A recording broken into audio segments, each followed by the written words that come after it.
What's up, what's up, what's up, man? Every day I'm on my knees, I gotta pray. Each and every day. Just hoping for a better day, not trying to stray. Man, I pray it be some better days. Yo, it's crazy, man, as I look back in my life, man, yo, I'm just telling y'all stories and I'm reminiscing. It's like just things are opening up again, man. I'm letting this shit go though. You know what I'm saying? But a lot of the stories you hear right now, they're gonna be in my raps. I got some raps too, you know.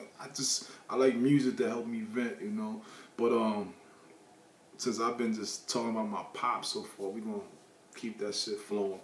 So I remember, you know, my mom's, oh man, I'm not even gonna touch my mom's right now, but we just talk about my pop. My mom did so much fucking shit in my life, but we just talking about my pops right now.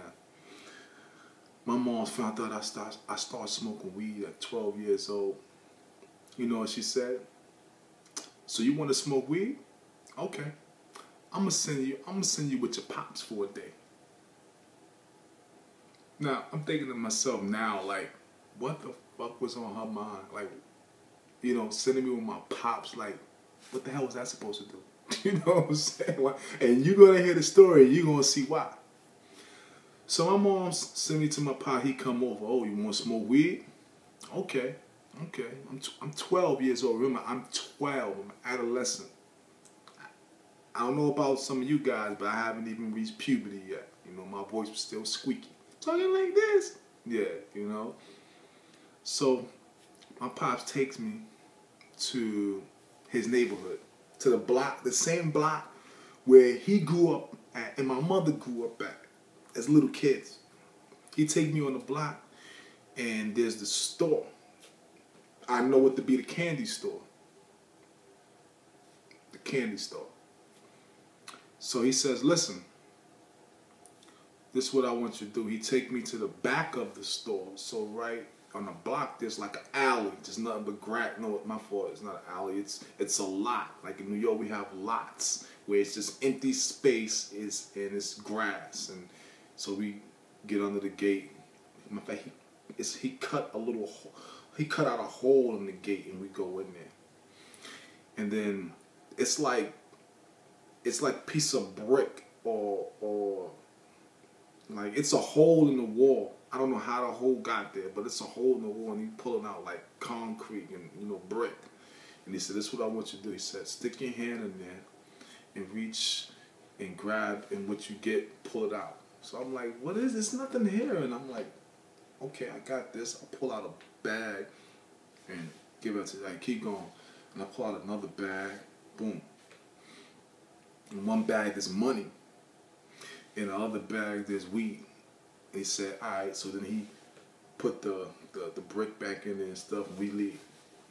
We go in the house. He start counting the money and shit. Oh, my fault. And there's candy. There's candy in there too. He telling me that there was a candy store, and I'm a little kid and shit. I know I'm doing some shit that I ain't supposed to be doing. This is my pops. Right? So, speed up the story a little bit. This was a weed spot that we just robbed, that I just robbed. I'm 12 years old. My first time doing a robbery that I'm not even aware of. You know? So we counting the money and shit. He gives me the candy and some weed. He rolls up and then we start smoking. And that's what we do. Smoke, got high, and he sent me back to my mom's. Yeah. So it's like, it's crazy. My mom's like, you want to smoke weed? I'm going to send it to your pop. What? Okay, you send it to my pops, and not only do I smoke weed, but I rob a weed spot and get money, candy, and smoke. Well, no, he kept the money. It's crazy, right? Like, I remember back when he stole my bike, my mom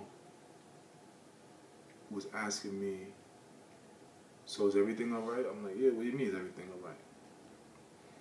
My mom's found some, like in New York, they had the crack valve, like I think called jacks or some shit, like little plastic things with crack up in there and shit.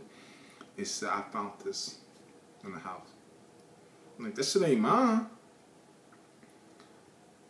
I think my father's, oh, that's his or some shit like that. I didn't even know what this shit was at the time. You know what I'm saying? I didn't even know what the fuck is this shit at the time. That's when she found out, oh, this nigga smoking crack. So it's like, you trying to blame on a little kid, a 12-year-old, nigga, you smoking crack. You know what I'm saying? You get a little 12-year-old to rob a weed spot to get you weed and get you high. That's the influence that I had in my life. Now, I want to ask you something.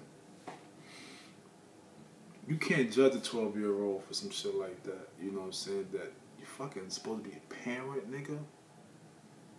You know what I'm saying? And my mom's even put me in that environment. Like, you telling me this the same guy that you said I wasn't his son because you thought that people would try to murder me because they murdered his brother. And you know this dude's terrorizing everybody in the world. But yet, you want to send me to him for him to teach me a lesson. What type of lesson was he supposed to teach me? I'm just curious about that. He taught me a lesson if I wanted to be a career criminal. You know what I'm saying? So that was that about my pops. So I remember one day I was talking to my mom. I never really respected my mom since I was a little kid for the things that she done. So I was mouthing off my mom with my mom, and he just smacked me and then left.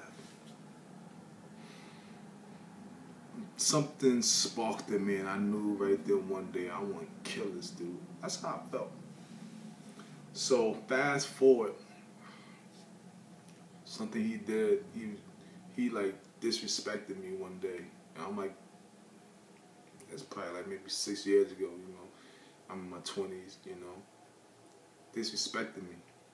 I'm like, yo, man, these dudes was telling me you was doing such and such, you know, his peoples. He's like, yo, we was on a platform in New York, in Brooklyn, he like, yo, you gonna believe them or believe me? I'm like, nigga, I'm gonna take, you know, he said, you gonna take this side or my side? I'm like, I'm taking my side.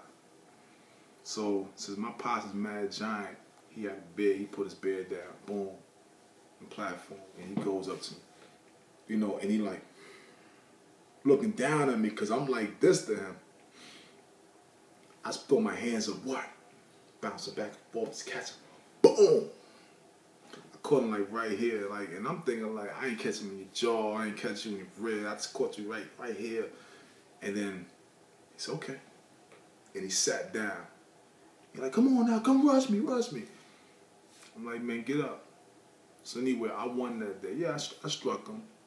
You know, like, because when I hit him, I remember when I was 12 years old and he smacked me. So I always said, I'm never going to let him get the first hit on me. And I hit him, and then I think he respected me after that. After that, he fed me. Because then the next day I was on the construction site, he came and he tried to like pick up a big rock to throw it at me, like a boulder to throw it at me. He was scared of me after that because he knew I'm a grown man now. I ain't scared of you. And I'm stronger than you too, you know? So I wound up, you know, getting my revenge somewhat. You know what I'm saying? At least standing up to him, letting him know like, yo, it'll be for real this time, you know? Like, I'm not a little kid anymore. But that's a little bit on my father. Now I think it's time for me to talk about my mother.